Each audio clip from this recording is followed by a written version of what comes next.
Selamat pagi, selamat mulai acara Karedok Firman Doktrin. Hari ini hari Sabtu tanggal 22 April 2023. Hari ini saya membawakannya di Hotel Poris, Jogja. Kita akan baca firman Tuhan dari Keluaran pasal 7 ayat 1 sampai 6. Keluaran 7 ayat 1 sampai 6. Berfirmanlah Tuhan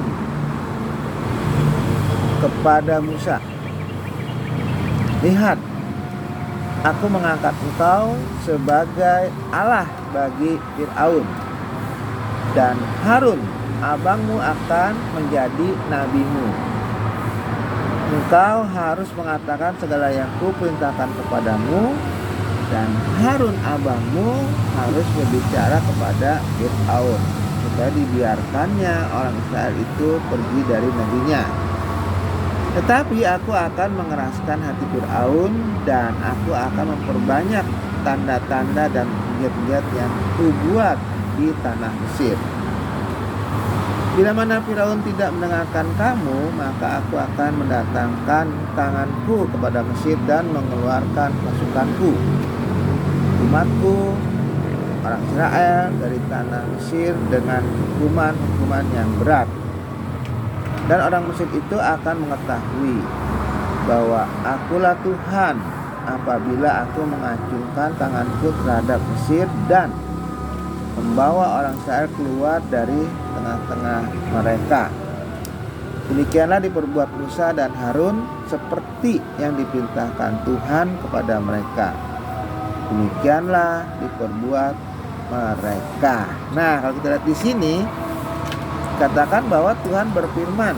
Satu, ya, dia mengangkat Musa sebagai Allah bagi Firaun. Nah, ini maksudnya bukan Musa jadi Allah. Jangan salah, ya. Ini maksudnya apa yang dikerjakan Musa itu seperti apa yang dikerjakan Allah, ya. Apa itu? Dan dikatakan Harun abangmu akan menjadi nabimu. Artinya seperti Tuhan bekerja berfirman kepada nabi, ya, nabinya itu akan menyampaikan apa yang dikatakan Tuhan kepada umatnya. Itu maksudnya, ya, bukan Musa dijadikan Allah oleh Tuhan. Jadi cara kerjanya jadi seperti Allah. Musa bagi Fir'aun. Jadi Musa hanya memerintahkan. Kenapa? Karena dia kan beralasan tidak pandai bicara. Nah, makanya Harunlah yang pandai bicara itu menjadi seperti nabi, yang menyampaikan itu kepada mereka. Nah, apa itu? Dikatakan di situ Musa harus menyampaikan apa dikatakan Tuhan mengenai apa yang Tuhan inginkan kepada Fir'aun, supaya membiarkan orang Israel itu pergi dari negerinya. Itu yang harus disampaikan Musa kepada Fir'aun. Tapi Musa bukan yang ngomong. Nah, itu Harun yang ngomong seperti itu. Musa hanya memerintahkan itu kepada Harun. Nah, tetapi dikatakan di sini ayat 3, ya, aku akan mengeraskan hati Fir'aun.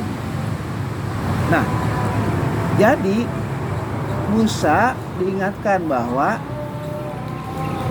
Fir'aun akan dikeraskan hatinya oleh Tuhan. Jadi seolah pekerjaan Musa itu sia-sia, ya. Kok disuruh tapi Tuhan sudah kasih tahu hati Fir'aun akan keras. Kemudian dari situ dikatakan Tuhan akan memperbanyak tanda-tanda dan mujizat yang kubuat di tanah Mesir. Jadi karena Fir'aun dikeraskan Tuhan hatinya, sehingga Tuhan menunjukkan kehebatannya, ya, dengan sebut tanda dan mujizat itu lebih banyak.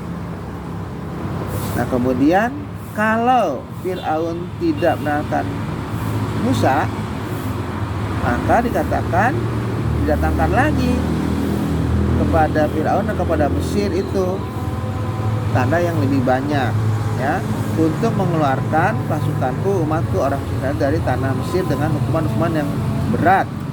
Dan orang Mesir itu akan mengetahui bahwa akulah Tuhan apabila aku mengacungkan tanganku terhadap Mesir dan membawa orang Israel keluar dari tengah-tengah mereka. Jadi semakin Fir'aun keras, semakin banyak mujizat atau tanda yang akan diberikan Tuhan. Tujuannya apa? Supaya mereka tahu bahwa Tuhannya orang Israel atau Allahnya orang Israel itu, Allahnya yang disembah oleh Musa itu adalah Allah yang luar biasa dari Allah-Allah mereka yang di tanah Mesir itu. Jadi itu tujuannya, supaya semakin banyak tanda mujizat itu supaya mereka semakin percaya bahwa Allahnya mereka itu lebih hebat daripada Allah-Allah yang lain. Nah, demikianlah diperbuat mereka, diperbuat Musa. Jadi Musa taat kepada apa yang Tuhan suruhkan, walaupun Tuhan juga mengerahkan hati Fir'aun. Jadi tujuannya apa? Supaya mereka percaya bahwa Tuhannya Musa dan orang itu lebih hebat daripada Tuhannya orang Mesir. Nah, itulah yang kita pelajari dari peristiwa ini, bahwa sampai sekarang pun Tuhan disembah oleh Musa, orang Israel itu sama seperti yang kita sembah sekarang, bahwa Tuhan yang kita sembah itu jauh lebih hebat daripada Tuhan-Tuhan yang lain yang disembah oleh orang. Jadi Tuhan kita lebih hebat. Oke, itu aja firman Tuhan pada hari ini. Sampai ketemu kandang yang akan datang. Selamat pagi.